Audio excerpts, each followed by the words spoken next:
Welcome back to Techie Dialogue. Today, we're going to learn how to change an Excel file format to XLSX, step by step.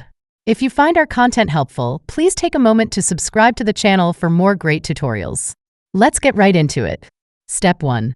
First, open the file you want to convert in Excel. You can do this by navigating to your File Explorer and double-clicking the file. Step 2. Once Excel is open, look for the File button at the top of the toolbar. Click on that to access the File menu. Step 3.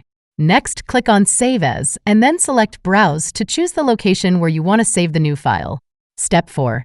In the Save As Type drop-down menu, choose Excel Workbook.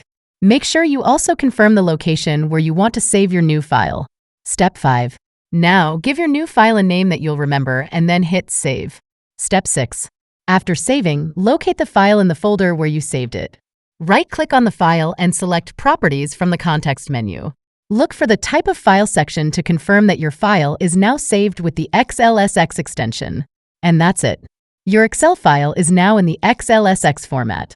Thanks for watching and see you in the next video.